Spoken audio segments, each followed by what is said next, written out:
Bonsoir madame, bonsoir monsieur. Je vous ai promis jeudi dernier un débat sur la polygamie, en fait la suite de l'émission, de la série d'émissions commencée donc ce jeudi-là. La polygamie, c'est cet état de fait où un individu est lié au même moment à plusieurs conjoints. Quand il s'agit de la femme, on parle de polyandrie, et quand il s'agit de l'homme, on parle de polygynie. Mais puisque la polygynie, donc la polygamie de l'homme, elles sont plus acceptées, c'est confondu polygynie et polygamie. Et c'est ce dont on parle ce soir. Ce n'est pas nouveau de dire que juste ce mot polygamie suscite plein de réactions. Quelqu'un dirait même soulève de la poussière sous l'eau. Le terme polygamie, chacun, les uns et les autres ont leurs arguments qui honnêtement qui sont convaincants, qui peuvent être convaincants de part et d'autre. Voilà, on en parle ce soir, vu la réalité, vraiment la réalité des choses. Il paraît que l'on est tenté des fois de dire, oui, la polygamie, pourquoi pas? N'est-ce pas, monsieur Shaban Yaya? Le micro, s'il vous plaît. Vous allez bien? Merci de partager le salon de la femme ce soir. Vous êtes jeune, pas encore marié? Bientôt, fiancé. Fiancé déjà? Oui. Et votre fiancé sait que vous, c'est la polygamie ou rien? Cela a été un débat, discuté, et enfin je l'ai convaincue, elle sait. Vous l'avez convaincu? Ah oui, elle sait. Elle sait que je serai un polygame. Bon, c'est une faculté, je pourrais être un polygame. Vous pourrez, c'est pas systématique. C'est pas systématique. Mais si vous voulez, c'est une hypothèse à prendre en compte. C'est une hypothèse à prendre en compte. Et elle a accepté. Vous nous direz avec quels arguments vous êtes arrivé à la convaincre dans le courant de l'émission. Sans souci. Merci d'être avec nous. On a à côté de vous une jeune dame qui n'acceptera pas, qui ne peut pas accepter qu'on lui dise « je serai polygame », c'est cela? Oui, bien sûr. Vous êtes étudiante. Ah oui. Bien sûr, moi je ne peux pas accepter la polygamie. Moi je suis contre, tout à fait contre la polygamie. Et vous nous direz pourquoi vous êtes aussi contre la polygamie, oui. Voilà, dans le courant de l'émission. On va voir si les arguments de M. Shaban Yaya vous convaincront un peu pour que vous vous dites oui, la polygamie, pourquoi pas. En fait, on verra ça bien. On verra bien, voilà. Posez le thème comme cela, la polygamie, pourquoi pas, ce n'est pas une ode à la polygamie, mais c'est juste poser une question de société face à la réalité des choses et face peut-être à une certaine fatalité à laquelle les hommes veulent nous obliger à nous résigner. C'est discuter, c'est échanger. Monsieur Johnson Ampamako, merci d'être sur notre plateau. Merci. Vous, la polygamie, non. Vous êtes marié? Oui, je suis marié. Monogamie. Monogamie. Votre femme est l'heureuse femme d'un monogame? Oui, ben, il faut dire que je ne suis pas contre la polygamie, mais je ne le conseille pas. Voilà, vous n'êtes pas systématiquement contre, mais votre choix à vous, c'est la monogamie. C'est la monogamie. Et je ne conseille pas la polygamie. C'est cela. Bon, en même temps, il y a tellement d'hommes qui sont officiellement en monogame, mais en fait, si le bon Dieu devait révéler les dessous des choses, peut-être qu'ils sont plus polygames que monogames. Et le pasteur, monsieur Adama Traoré, qui est accompagnateur de couple, il doit en connaître. Dans la religion chrétienne, c'est la monogamie, systématiquement. Évidemment. Mais vous, en tant qu'accompagnateur de couple, je sais que vous réglez des problèmes qui viennent du fait que le polygame, il se mue des fois en... Le monogame, je veux dire, il se mue des fois en polygame qui ne dit pas son nom. C'est ce que d'autres diraient la polygamie hypocrite. La polygamie hypocrite.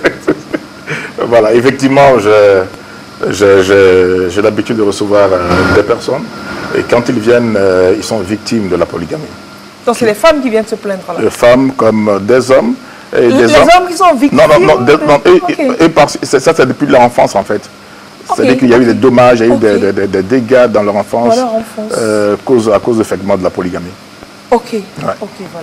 Donc, vous entendre parler, on sait systématiquement que les gens de ce bord, ça ramera contre les conseils contre la polygamie.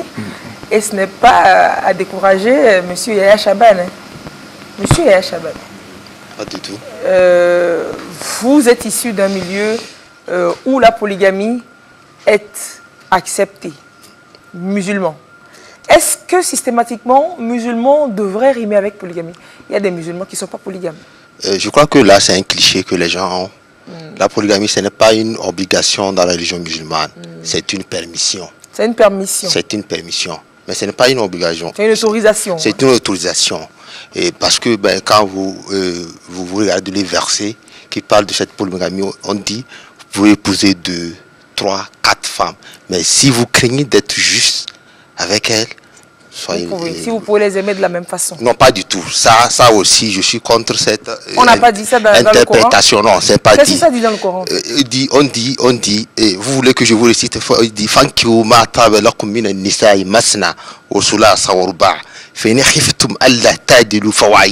c'est-à-dire que épouser 2, 3, 4. Ça s'est arrêté sur 4. Sur 4, oui. Okay. Mais si vous craignez de ne pas être juste envers l'une d'elles, envers vos épouses, il vous est conseillé d'être monogame. Donc là, la justice ne veut pas dire l'équité d'amour ou bien l'équité de la manière de les aimer de la même manière. C'est pas possible. C'est quoi? Qu'est-ce que ça veut dire alors, être juste envers elles? Être juste. Ben, écoutez, la justice, si un exemple banal, si vous achetez une voiture pour la première épouse, et vous achetez une autre voiture pour la deuxième épouse. Donc la justice voudrait que ce soit la même marque, le même nombre de kilomètres, le même état de la voiture. Non, c'est pas ça aussi. Ben, vous leur demandez leur choix. Vous voulez quelle marque de voiture? Donc moi je vais demander... Vous leur direz, un exemple précis, je vais vous offrir des voitures. Soit si vous craignez que cela puisse soulever un problème dans votre foyer, vous donnez de l'argent à vos femmes, vous donnez... Le même montant. Le même montant. Allez acquérir. Débrouillez-vous. Débrouillez-vous. C'est un exemple précis. Mais cela ne veut pas dire... Les gens ont tendance à le dire souvent, de les aimer de la même manière. C'est faux. Les gens parlent au nom de l'islam ou bien des musulmans. Oui, que ça, c'est le Coran qui le dit. C'est pas vrai. L'équité économique, l'équité sentimentale également, on peut entrer en ligne de compte de cette justice dont on parle. L'équité sentimentale, les aimer de la même façon. C'est discutable parce qu'un homme n'aime pas 2 femmes de la même manière. C'est comme si les femmes se posent cette question. Mais qu'est-ce qui me manque moi pour que tu aies épousé une deuxième femme? C'est comme si quand vous épousez une deuxième femme, vous n'aimez plus l'autre. Plus l'autre. C'est pas ça. C'est-à-dire que vous ne pouvez pas comprendre si vous n'êtes pas un homme. Il y a des choses, c'est-à-dire que je suis un homme. Il y a des choses que je ne comprendrai jamais si je ne suis parce que je n'étais pas un homme, vous n'aurez pas compris. Je n'aurais pas compris. Il y a des choses que je peux me mettre dans la peau d'une femme, mais je ne saurais jamais quels sont les états d'âme d'une femme par rapport à la grossesse. Je vois qu'elle souffre, mais quelle est la hauteur de cette souffrance? Je ne peux jamais l'imaginer. Je vais me faire des idées. Donc c'est ça. Quand on dit aimer une femme, quand vous aimez une autre femme, cela veut dire qu'automatiquement vous n'aimez pas votre première épouse. Donc vous l'aimez toujours la première? Bien sûr. Et vous aimez encore une autre? Ben écoutez, donc c'est genre un cœur ne peut gagner. Si les hommes sont sincères, ils vous diront, ben possible, les hommes qui ont pu se maintenir dans cette dans ce système de monogamie, ben, je me dis qu'ils sont forts spirituellement parce que... donc vous acceptez que les polygames sont faibles spirituellement? Non, pas du tout. J'ai dit ils ont beaucoup plus d'efforts à faire parce que je me dis avec toutes ces charmantes demoiselles qui... Justement, j'allais poser la question. Hein. J'allais juste avant de venir... Qui tournent autour de nous. Justement, qu'est-ce qui rend la monogamie si compliquée? Qu'est-ce qui vous oblige, la monogamie, qu'est-ce qui vous oblige à la polygamie? Qu'est-ce qui fait que finalement vous vous dites, ah ben oui, la polygamie, pourquoi pas? Qu'est-ce qui vous amène? C'est la beauté des femmes, c'est cela? Les différentes sortes de femmes, des minces, des grosses, des noires, des teints clairs, des gentilles. Il y a beaucoup de critères qui entrent en jeu, madame. Madame Lise. Vous savez, j'écoutais un jour une émission à la TVT où c'était une émission de madame Dorothée Tabiou. Elle disait, les femmes ont voté, les hommes règnent. Et elle disait, en l'occurrence, qu'il y a 52% des femmes togolaises. Donc, ce qu'elle veut dire qu'il y a 48% des hommes qui sont togolais. Calcul, oui. Oui, c'est un calcul. Donc, vous voulez faire un calcul pour dire qu'il n'y a pas autant d'hommes que de femmes? Ça, c'est clair, c'est évident. C'est évident. On a eu, dans l'émission de jeudi dernier, on a eu quand même cet argument qui a été proprement et joliment démonter. Et ben c'est discutable. C'est discutable parce que vous êtes très nombreuses, vous le savez. Donc c'est pour ça que vous voulez sauver les femmes qui sont... Oui, mais j'estime que c'est... Assistance à personne en détresse? Pas du tout. Mais, personne en besoin? Je ne prends pas n'importe qui. Je prends une personne que j'ai choisie, que j'aime. Ce n'est pas de la sécurité sociale. Non, je pose une personne qui m'a marqué et qui peut m'accompagner dans ma vie. Et justement, moi je vous demandais, qu'est-ce qui rend aussi difficile la monogamie? Je prends le décor en fait du profil pour qu'on puisse lancer le débat. Mais écoutez, qu'est-ce qui rend la monogamie si difficile? Vous avez dit que toutes les charmantes femmes, c'est ça, c'est la beauté, c'est la femme finalement qui menace la situation de la femme, c'est ça? Non, mais moi je ne suis pas dans ce contexte. Moi je dis la polygamie fait partie de nos mœurs. De nos mœurs? Oui, cela fait partie de nos cultures. Vous savez, vous parlez de nous, Africains? De nous, Africains. C'est-à-dire que à vouloir faire comme les autres, on se perd. Voilà pourquoi, vous savez, pourquoi le législateur togolais a maintenu, quand vous prenez le code des personnes de la famille, voté en 2012, en son article 42, dit la loi autorise la monogamie et la polygamie. Alors, vous savez, il y a un fort lobby qui a été fait par les femmes pour qu'on puisse effacer, mais le législateur togolais a été... Non, les députés n'ont pas voulu effacer. Oui, le législateur togolais a été prévoyant. Et parce qu'ils ont été réalistes. Mais vous imaginez cette société que rien que des monogames. D'abord, c'est juste un leurre. Parce que la pratique et la réalité est là. Il y a l'Occident aussi avec cette histoire de droits de l'homme qui sont mêlés afin de faire la pression. Mais écoutez, quand on signe des traités, il y a des réserves à ces traités. On a nos particularités. Vous ne pouvez jamais vous développer quand vous ne partez pas de vos bases, de vos cultures, de vos cultures. Donc vous estimez que la polygamie est synonyme d'Afrique? Pas seulement d'Afrique. Pas seulement d'Afrique, mais beaucoup plus en Afrique. C'est de nos réalités, de notre culture. Donc c'est l'un des arguments qu'on soit nous-mêmes, qu'on évite de copier les autres. Oui, qu'on évite de copier les autres. Je trouve que ceux qui sont polygames, ou bien la polygamie ligne beaucoup à la réalité. Okay. C'est réel. Les gens ont pu bien signer la monogamie à la mairie, mais ils sont allés faire des femmes et des enfants quelque part, alors qu'ils sont toujours mariés. Mais ces femmes, elles deviennent quoi? Donc, ces gens vous disent juste de légaliser une situation de fait comme cela? Oui, mais au-delà de légaliser... C'est-à-dire ne pas interdire, puisque la polygamie au Togo, ce n'est pas interdit. Donc, vous dites par rapport à cet état de choses... Oui. On a raison de n'avoir pas interdit la polygamie. Mais on a raison de n'avoir pas interdit. D'abord juste mis la monogamie en régime de droit. De droit commun. Mais au moins, ça, je félicite le législateur togolais qui a été réaliste. C'est une question de réalité et de pratique. Puisque c'est ce que nous vivons chaque jour. Même, écoutez, ce qui est encore plus grave, quand des personnes riches se marient et épousent 2, 3 femmes, nous l'acceptons tous. Ça ne jase pas trop. Mais quand c'est des personnes, la situation à revenu intermédiaire qui essaient d'avoir 2 femmes, là ça commence par... Donc vous voulez dire que la polygamie est diversement appréciée. Quand la polygamie est pratiquée par un homme qui a des moyens, oui, mais on ne parle pas trop. Encore, excusez-moi, vous voyez des femmes lettrées, civilisées, des grandes dames, quand leurs filles trouvent un homme aisé, des autorités, même quand ils ont déjà des femmes mariées, mais ils acceptent que leur fille aille épouser ces personnes. En seconde femme, en deuxième femme, en maîtresse, et ça ne cause pas d'ennui pour quelqu'un. Mais quand c'est un mécanicien du coin. Même quand il n'y a pas de femme, là, ça devient discutable. Vous faites quoi? Vous venez de quelle famille? Ok, on venait de quelle famille? On revient à vous.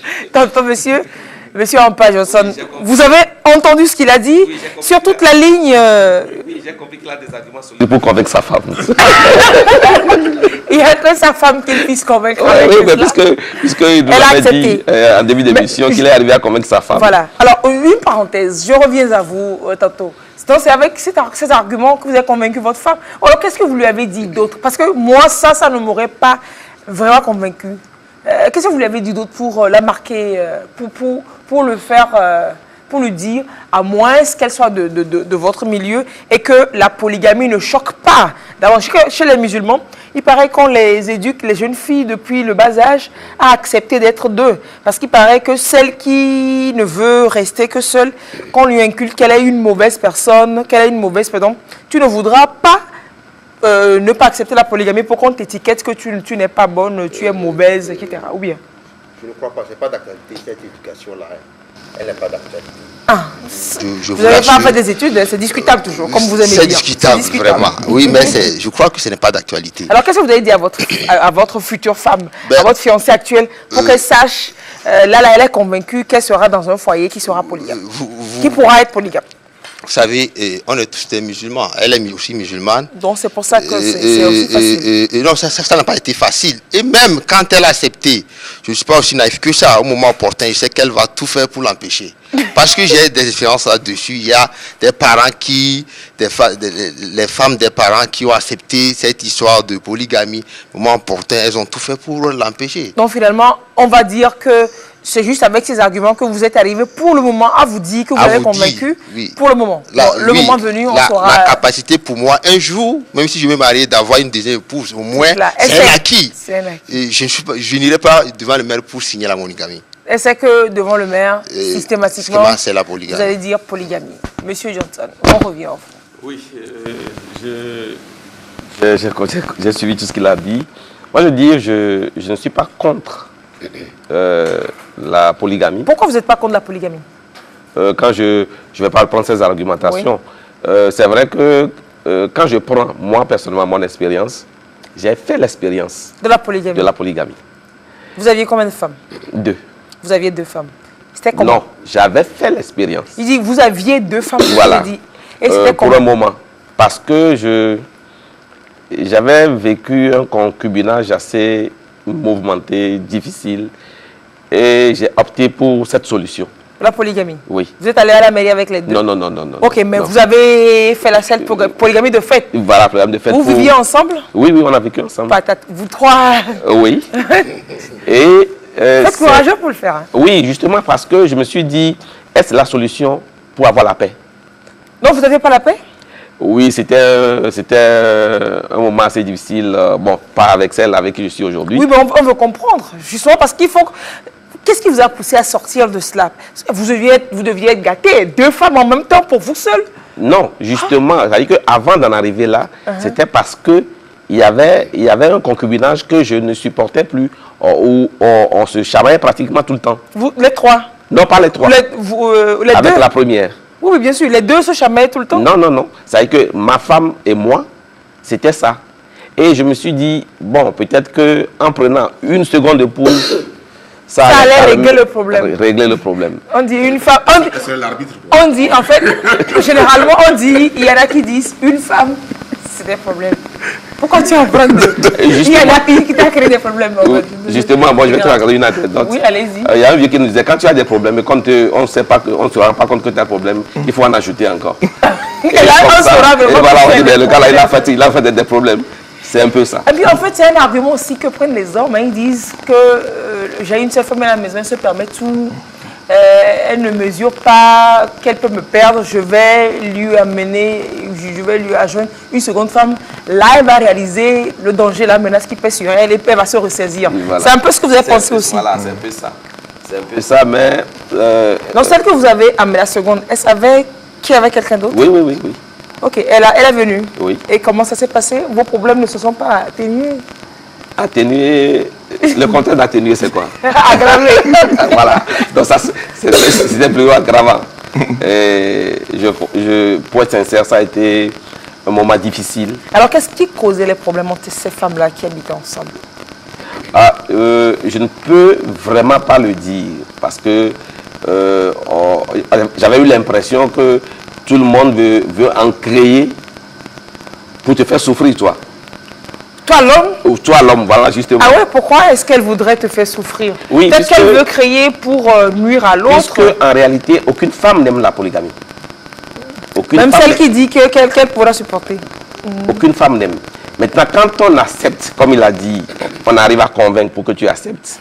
On l'accepte sous réserve ou on l'accepte pour se dire, ok, j'accepte, mais je vais te montrer que ce que je ne veux pas, voilà les conséquences. Voilà, pourquoi toi-même tu te décides après à gérer. C'est là où je dis la femme, elle est très intelligente. Ah ça, on est très intelligente. Voilà. Donc c'est un peu la situation. Bon, mais après, bon, tout est rentré dans l'ordre. Bon, c'est quand même celle qui doit prendre la tangente l'a pris. Et finalement, Vous avez un peu aidé à prendre la tangente, oui. Oui, oui.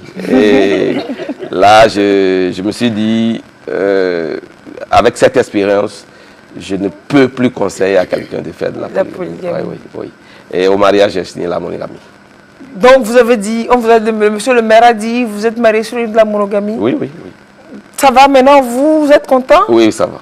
Bien mieux que... Il a déjà goûté aux conséquences fâcheuses. Il a commencé par la fin pour venir. Oui, mais les conséquences corrigent mieux que les conseils. Il a fait les en conséquence, il a dit, quand vous dites que c'était pas bien, c'est seulement la chamaillerie de femmes qui vous ont fait...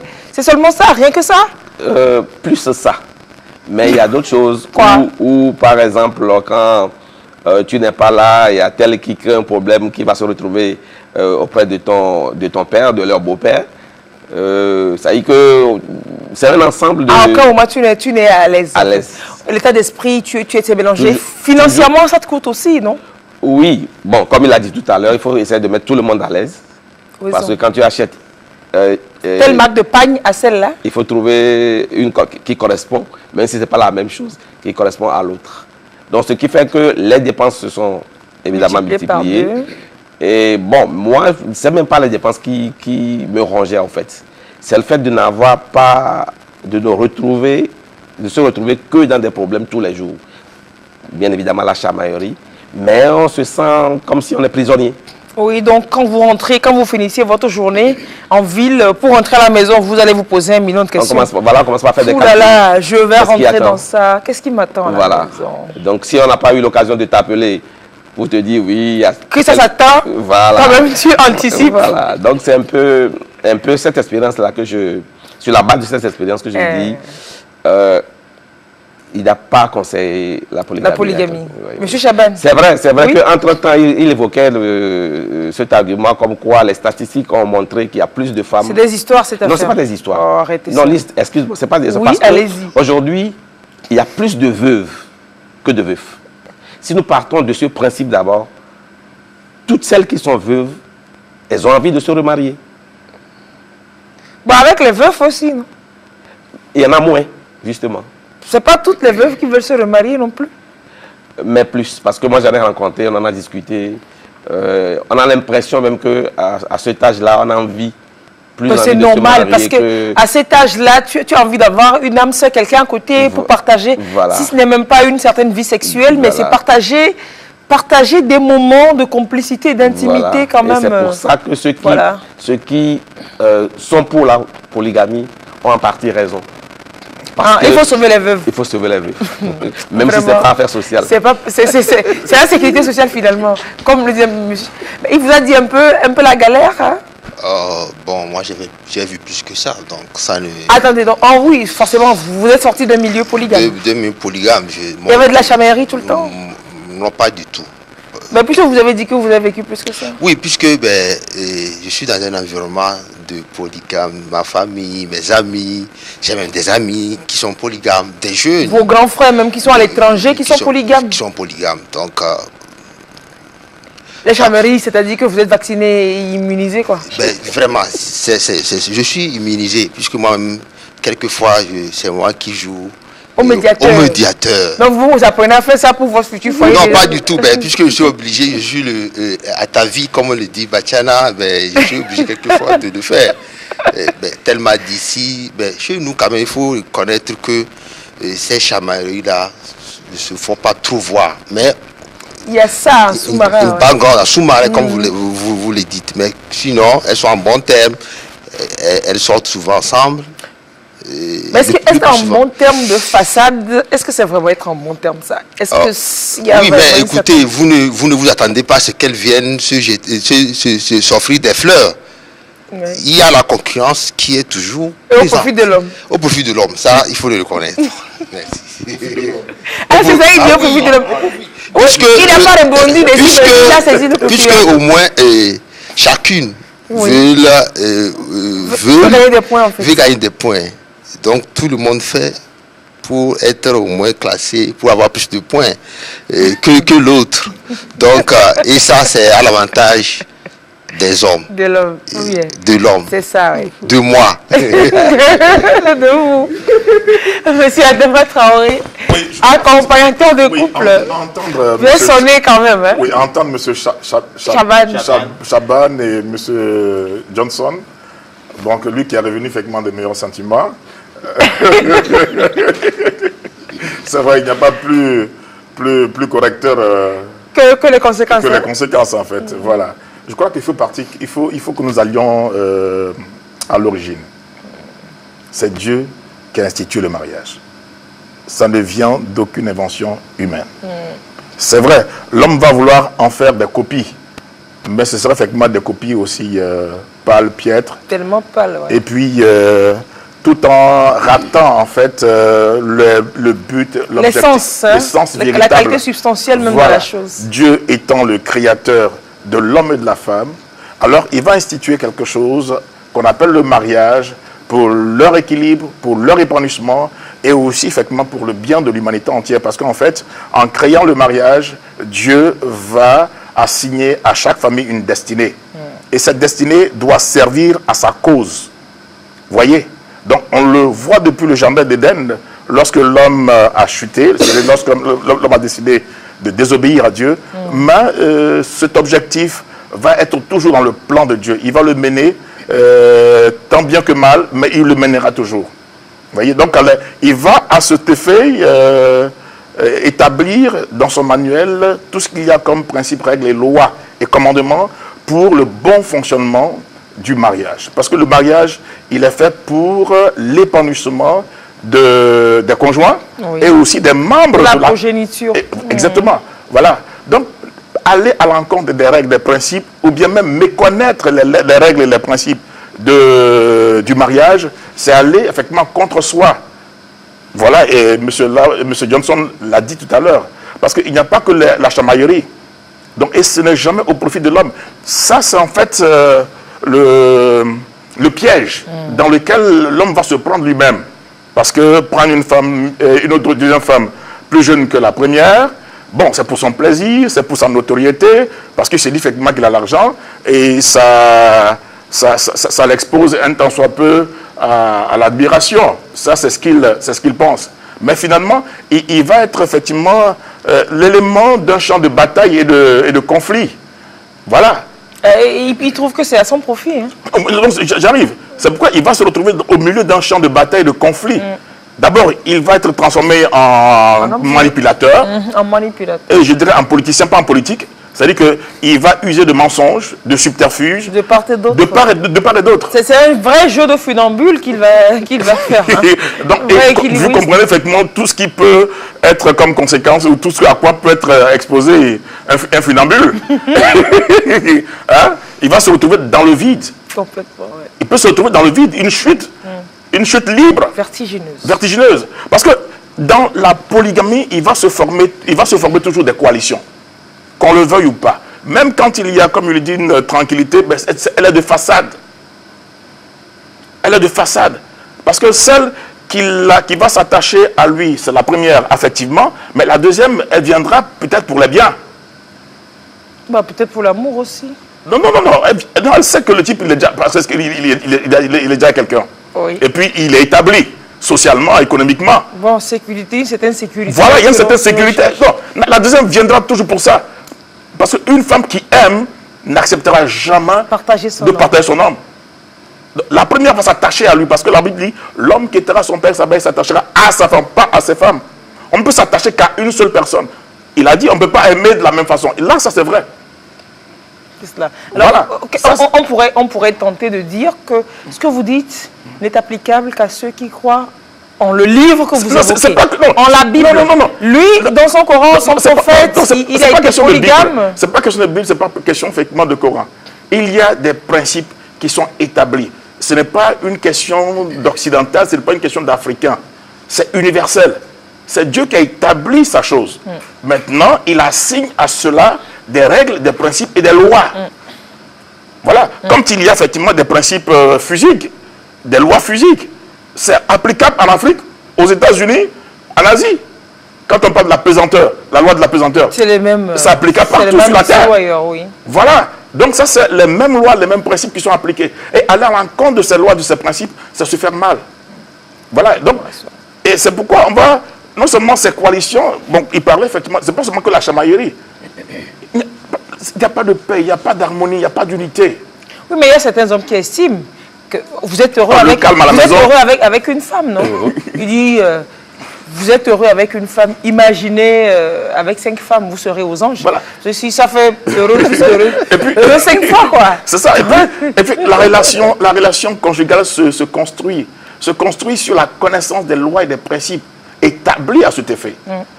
Quand il y a un dysfonctionnement dans la relation, c'est de comprendre à quelles règles, à quelle loi on a manqué de respecter. Ça se construit. Ça se construit. Mais malheureusement, on pense que c'est la femme, quand on l'épouse, elle doit être éduquée. Mais c'est encore un autre mensonge. Vous voyez? La femme est là du capital. Alors, si nous essayons de coopérer avec elle, alors on bénéficiera de ce capital. C'est pourquoi la Bible déclare que les deux deviendront une seule chair. C'est un processus. Après l'étape de l'exaltation, il faut maintenant passer à l'étape d'adaptation et d'ajustement. Donc, si je ne me connais pas, ce serait très difficile de pouvoir être en relation avec l'autre. Je ne suis même pas en relation avec moi-même à cause de tout ce qu'il y a comme conflit intérieur non résolu, à cause de tout ce que je transporte déjà effectivement de ma famille d'origine, hein, comme défaillance, etc., etc. Vous voyez? Donc, c'est tout un schéma à suivre. Alors, c'est des études, c'est des enseignements quand même que vous faites comme ça aux candidats au mariage. Hein. Bien sûr. Vous le leur faites. C'est pourquoi nous avons Ils vont se marier. Ils vont se marier. C'est pourquoi nous accompagnons les candidats au mariage. Mais ils reviennent souvent avec des problèmes aussi. Non, ils peuvent revenir avec des problèmes. Il y a tout le temps. Qu'est-ce qui cause? Finalement, c'est la femme. Hein. Elles sont trop jolies, les femmes.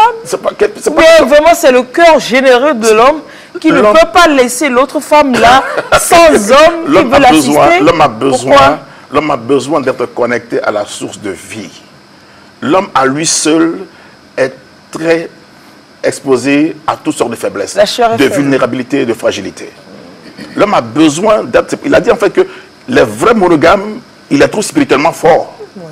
Parce que même, on a des pasteurs même qui sont des hommes de Dieu. Non, ce que je dis, les vrais monogames. Oui, voilà. On suppose que les hommes de Dieu, les pasteurs et autres, ils sont plutôt plus spirituellement aguerris que nous autres. Non, ce n'est pas la fonction, ce n'est même pas le titre. Hein, ce n'est pas la fonction, ce n'est pas le titre, mais c'est l'être. C'est l'être lui-même. C'est l'être d'abord. Donc, raison pour laquelle la Bible déclare que celui qui a le Fils a la vie de Dieu en lui. Cette essence et la connaissance, parce qu'effectivement, on est régénéré. Ce n'est même pas le fait d'appartenir à une religion, ce n'est même pas le fait d'avoir subi certains sacrements. Non. C'est juste avoir cet être en soi. Voilà. Parce qu'il est régénéré. Maintenant, il a cette essence divine de tout simplement s'allier au principe divin. C'est aussi simple que ça. Et ça ne lui sera pas compliqué. Non. Très difficile. Parce que là, comme l'apôtre Paul va le dire, en Galates 2:20, ce n'est plus moi qui vis, c'est Christ qui vit. Parce que la vie chrétienne, la vie chrétienne, c'est la vie de Christ en soi. Maintenant, la religion chrétienne, ça c'est ceux effectivement qui s'établissent des dogmes et des rites pour pouvoir imiter. Donc, il y a toute une différence. Oui. La vie en Christ, c'est la vie chrétienne. Voilà. Donc, alors, quand on dit la vie chrétienne et qu'effectivement, je ne suis pas connecté à celui qui en est la source et qui est le fondement. Je trébuche très souvent. C'est-à-dire qu'on fabrique nous-mêmes on fabrique une religion. Voilà. Alors, on n'a pas la vie là-bas, on n'a pas la vie de Christ en soi. Maintenant, quand on a cette essence en soi, évidemment, on est régénéré. Romains 12 dit que nous avons le renouvellement, nous bénéficions du renouvellement de l'esprit de l'intelligence. Oui, c'est justement pourquoi je dis vos arguments. C'est vrai. Le musulman va se dire qui n'est valable que pour les chrétiens. L'athée va se dire je ne connais pas la Bible. L'animiste va se dire il ne connaît pas la Bible. Voilà quoi. Non, mais justement, c'est ce que je dis. Lorsque les gens veulent à tout prix faire ce qui leur plaît, alors ils vont inventer toute une panoplie d'arguments. Par exemple, quand on dit voilà, il y a plus de femmes que d'hommes.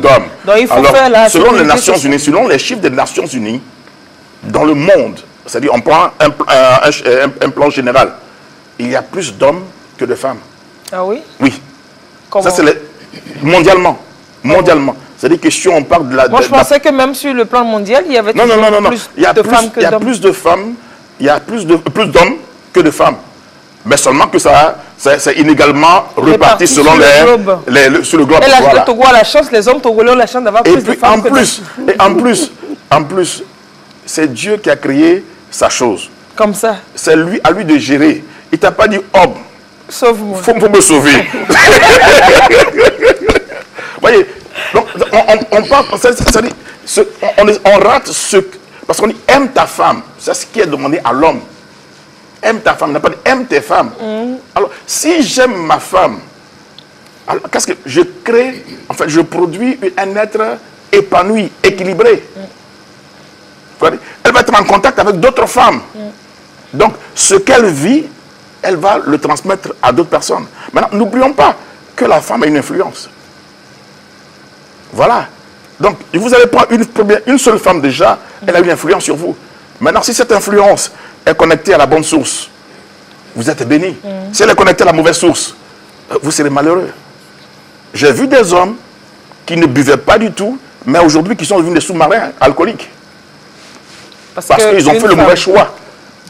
Comprenez? Ça, voilà. Par contre, j'ai vu d'autres qui ne savent même pas gérer leur argent, leur salaire.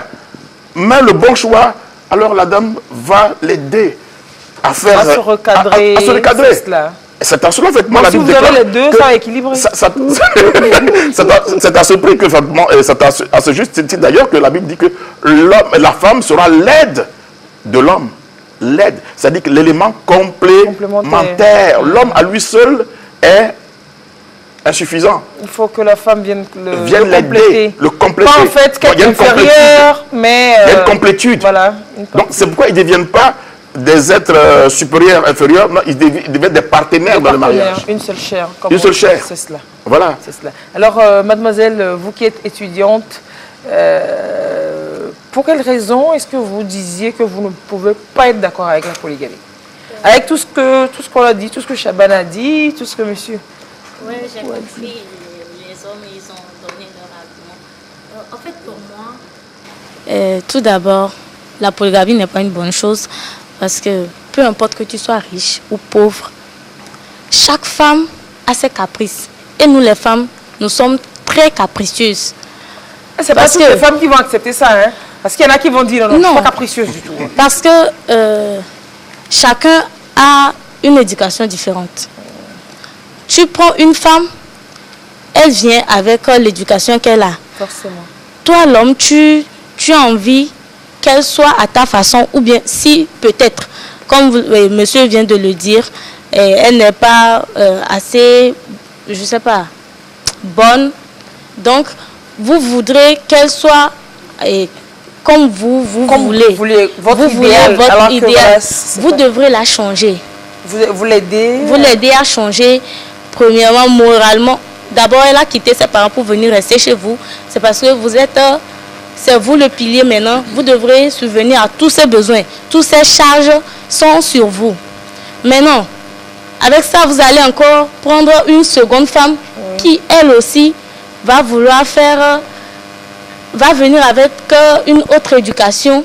Alors, donc, vous plaignez l'homme, c'est-à-dire que vous voyez que l'homme, ça va être compliqué à gérer pour lui?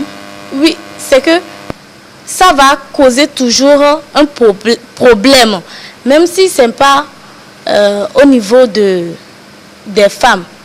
Peut-être que vous avez pris les femmes, elles sont toutes gentilles. Avec leur progéniture, chacun donne peut-être 2, 4, 3 enfants. Il y aura toujours un problème, peut-être côté éducatif et scolarité. Vous devrez faire tout et tout possible pour que chacun subisse les mêmes éducations. Voilà, comme on a dit, oui. être équitable envers les deux. Non seulement envers les femmes, mais aussi envers leurs enfants. Leurs enfants. Monsieur vient de dire que si tu paies une voiture à une femme ou bien tu veux la payer, même si tu paies les 2 voitures et tu viens remettre la clé à celle-là avant de remettre à la seconde. Quelqu'un m'a dit pourquoi tu lui as remis la clé? C'est la couleur là que moi je veux. Pourquoi est-ce que tu lui as donné premièrement? L'une peut dire que c'est moi, la deuxième peut-être que tu m'aimes plus. la seconde se dit souvent qu'elle est plus choyée normalement puisqu'elle est la seconde. Oui. Alors, la première aussi va dire que donc c'est la seconde. Genre, moi, je suis la... Même ce qui ne devait pas créer problème va créer problème. Va créer problème. Si l'homme même veut avoir des problèmes, pourquoi est-ce qu'on va s'en faire pour lui? Non.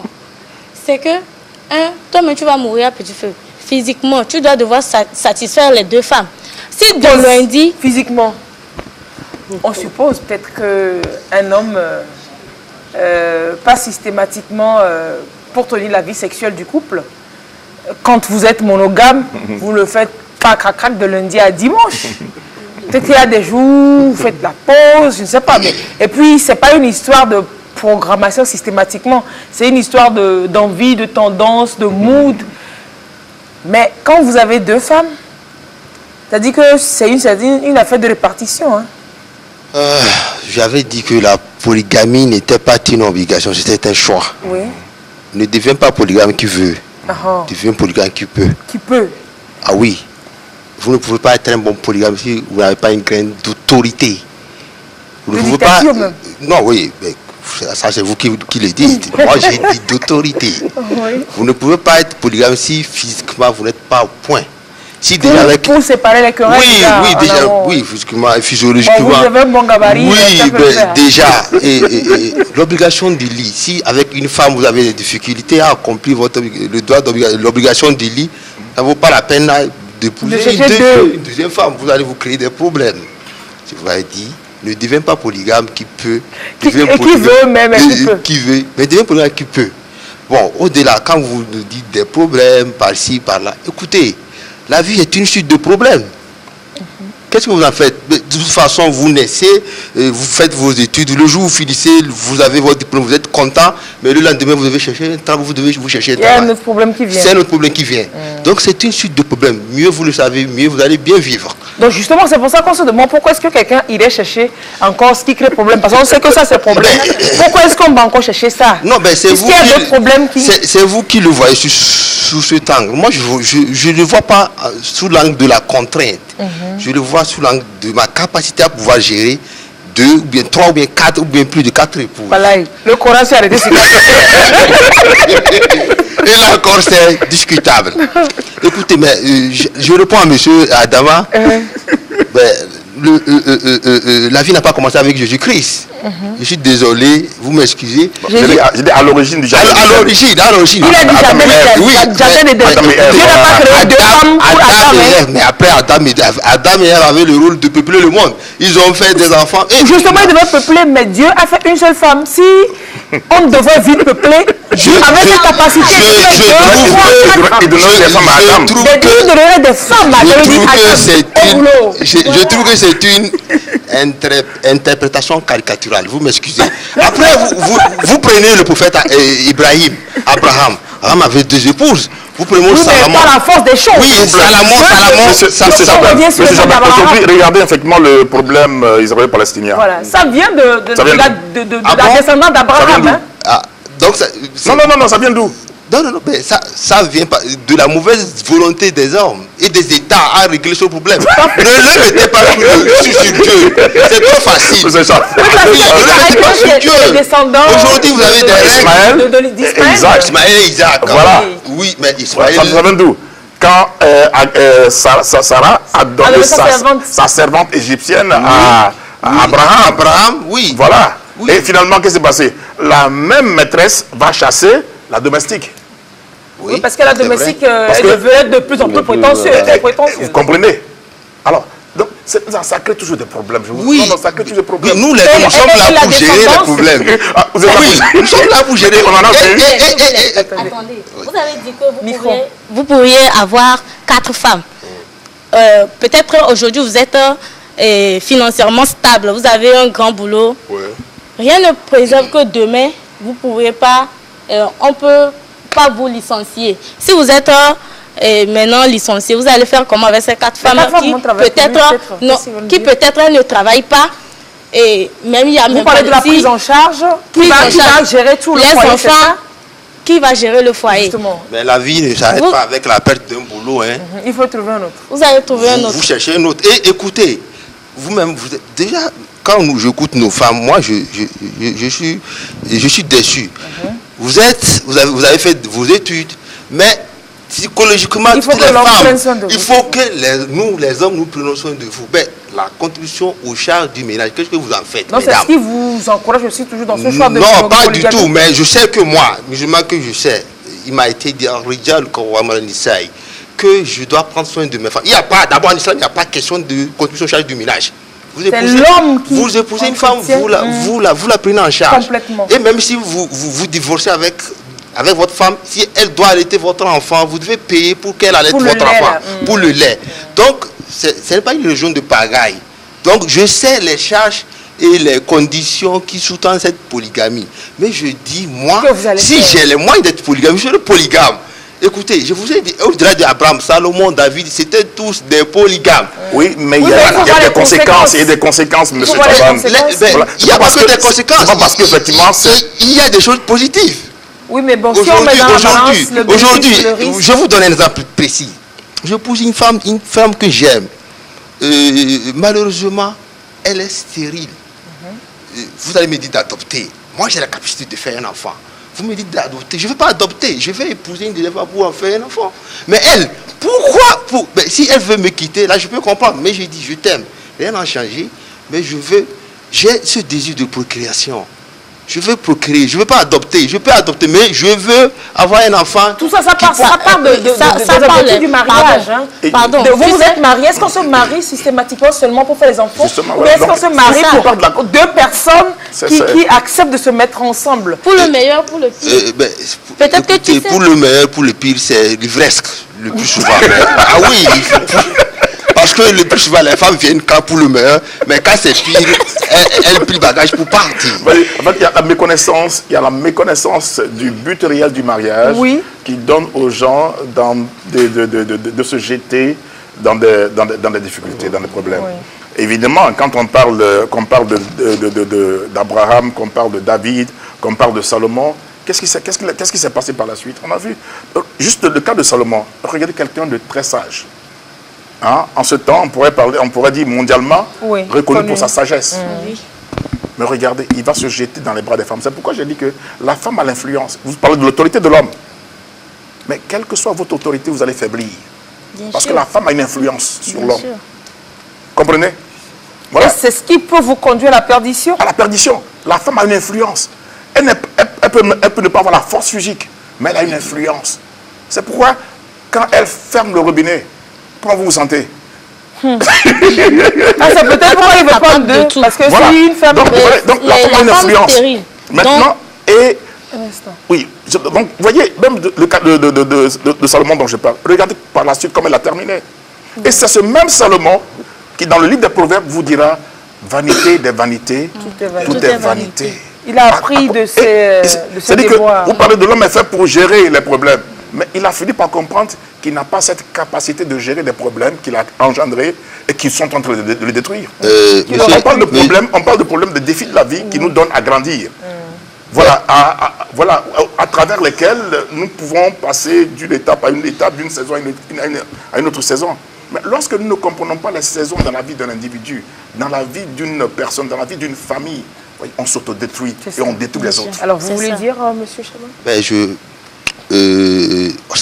On n'est pas dans une émission spirituelle, mais par rapport à l'interprétation que Salomon a eue à la fin de sa vie, l'interprétation biblique n'est pas la même chose que l'interprétation que chez nous coraniques. Chez vous, c'est comment il a vécu heureux? Non. Avec 700 femmes, 300 concubines. Oui. Il a battu le record. Hein. Il n'a pas cette fin douloureuse chez nous. Chez vous. C'est peut-être pourquoi vous ne comprenez pas. Mais en fait, comme aujourd'hui, nous sommes dans une vie pratique. Mais les mêmes femmes qui critiquent la polygamie, quand elles sont jeunes, quand elles ont 20 ans, 22 ans, elles critiquent. Mais quand ça vient vers 30 ans, elles deviennent réalistes. Elles deviennent réalistes et à ce moment, elles mettent de l'eau dans leur vin. Écoutez, c'est la même chose. C'est bon, hein. Écoutez, moi, je voudrais que tu puisses m'épouser. Je vais rester dans mon coin. Le plus souvent, c'est ce qu'elles disent. Nous, on n'est pas assez naïfs pour savoir qu'elle va rester dans son coin. Mais nous allons épouser les femmes qui nous plaisent. C'est pas une assistance sociale. Je pose une femme qui m'épate, que j'aime. Cela veut dire que j'aime pas ma première femme. Mais je ne me mets pas la corde au cou. J'ai la capacité, ce choix de pouvoir épouser la deuxième femme si j'ai les moyens d'épouser la deuxième femme au moment opportun. Monsieur, et pour moi, ce n'est pas une contrainte. Vous savez que, attendez, monsieur, vous avez dit que la femme, bon, si elle est stérile, la première femme est stérile, vous en prenez une autre pour qu'elle vous fasse des enfants. Ok, admettons cela. Si la première accepte parce qu'elle est stérile, la seconde vient, elle met deux enfants au monde, après tout, elle va vouloir prendre la place de la première, qui peut-être, elle ne parle pas. Vous-même, quand et la seconde là, va vous faire des enfants, vous allez l'aimer plus que la première. Parce qu'elle a pu vous donner des héritiers. Elle a pu vous donner des héritiers et vous aurez plus d'attention envers elle. La première va se sentir frustrée, mal. Ce qui est sûr, la deuxième va vouloir que la première quitte parce qu'elle n'a rien, n'a gagné. Genre, elle n'a même pas d'enfant. Elle peut toutefois partir. Quel sera votre positionnement dans le... Je vous donne un exemple précis. J'ai la première épouse de mon père qui n'a pas fait d'enfant. Et pour cette femme, nous tous qui sommes venus après, nous la considérons comme notre mère. Oui, mais parce que chez vous, les musulmans, oui, c'est la reine-mère. La première femme, c'est la reine-mère. C'est la reine-mère, comme vous le dites. Écoutez, cette histoire de... Si je n'aimais pas cette femme, j'ai la capacité de divorcer. Je divorce avec elle et je prends une autre femme. C'est tout simple. Mais j'ai décidé, au-delà, parce que je l'aime de sa stérilité. Quand vous dites, oui, au-delà, c'est le mariage, on se pousse d'abord parce qu'on s'est aimé, mais nous gérons des problèmes familiaux chaque jour que je fasse. Parce que les femmes, parce qu'il y a ce problème de stérilité ou bien des enfants qui ne viennent pas. Nous sommes dans une société où quand vous épousez une femme, 1 année, 2 ans, et que rien n'arrive, déjà ça commence par chuchoter tout autour. Écoutez, c'est frustrant. Vous vivez pour les autres ou vous vivez pour vous-même? Ah oui, c'est facile de dire si vous vivez, mais quand vous êtes dans un environnement où vous avez des ondes, où les gens viennent vous faire des propositions, vous avez des pressions. C'est-à-dire qu'on n'a pas de réalisme. Vous, en fait, vous êtes que réaliste. Je suis réaliste, quoi. C'est tout. Vous n'êtes pas dans l'idéal. Non, dans l'idéal n'est pas de ce monde. C'est cela. Monsieur Johnson, oui, j'apprécie. Est-ce que vous comprenez un peu quand même son pragmatisme? Oui, j'apprécie son réalisme.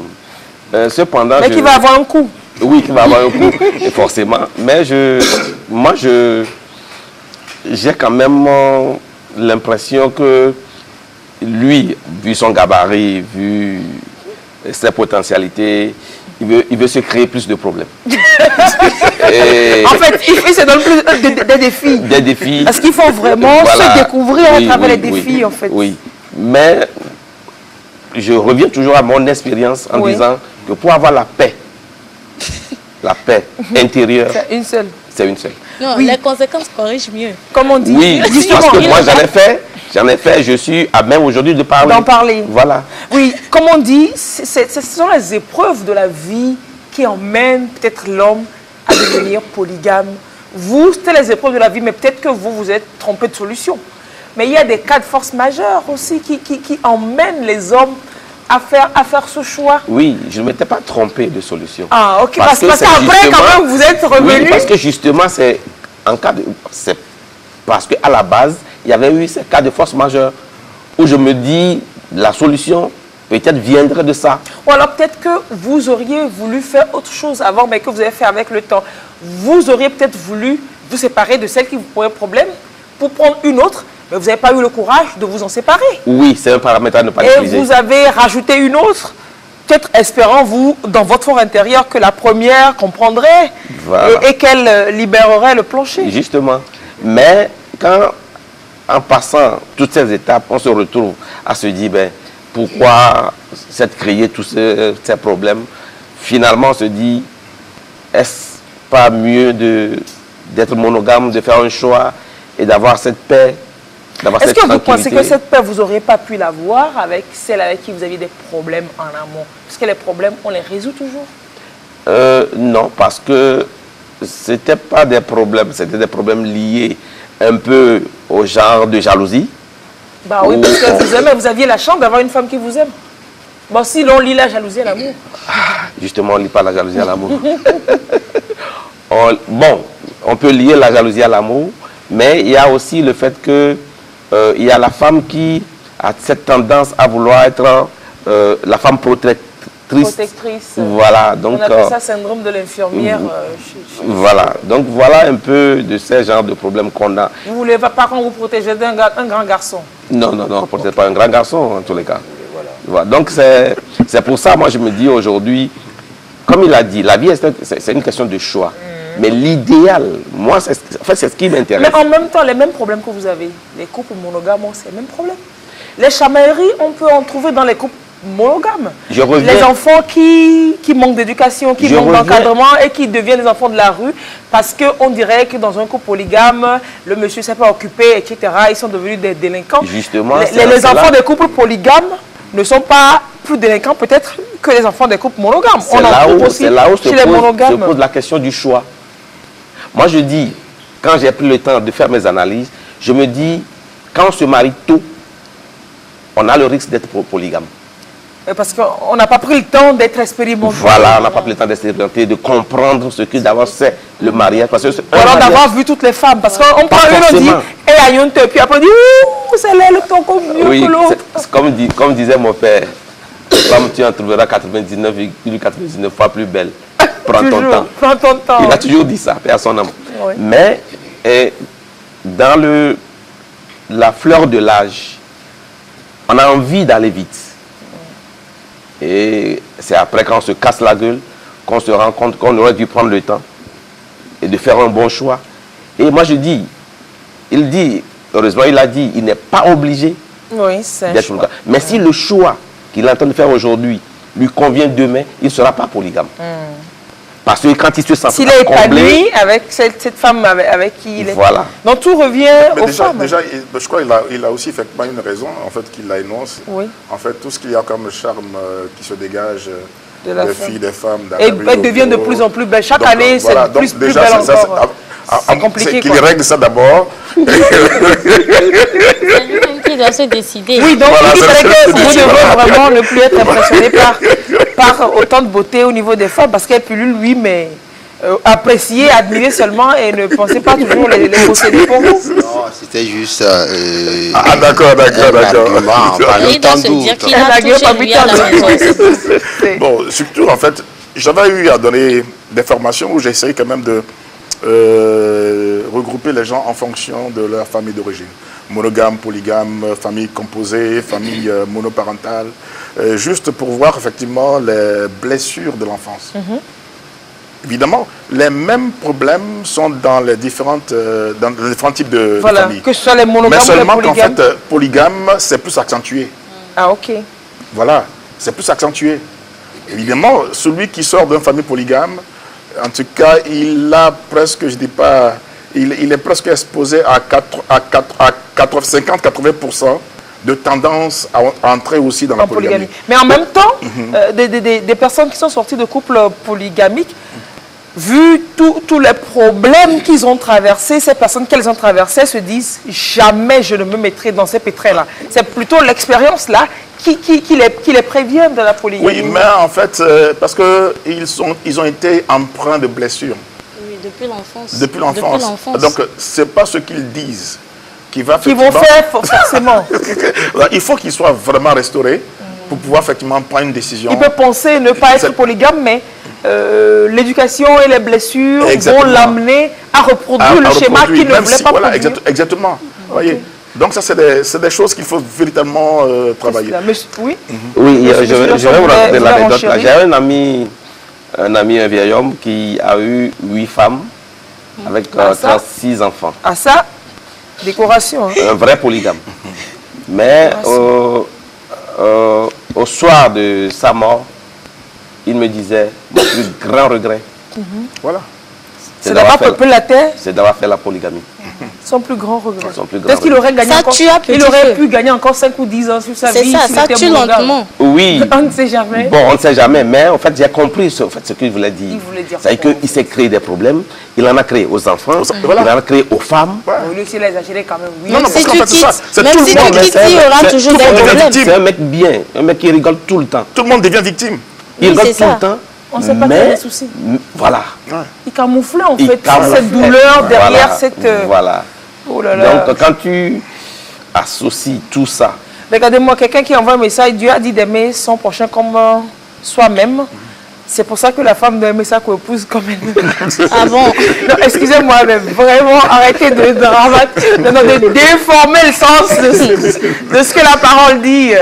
Donc, la femme doit aimer sa co-épouse. S'il a la chance de trouver des femmes qui s'aiment autant, ben, tant mieux. Ben, il est heureux. Mais le problème, en fait, c'est qu'il y aura une autre... Parce qu'il y a toujours des formations de coalition. Maintenant, il peut y avoir la coalition des enfants.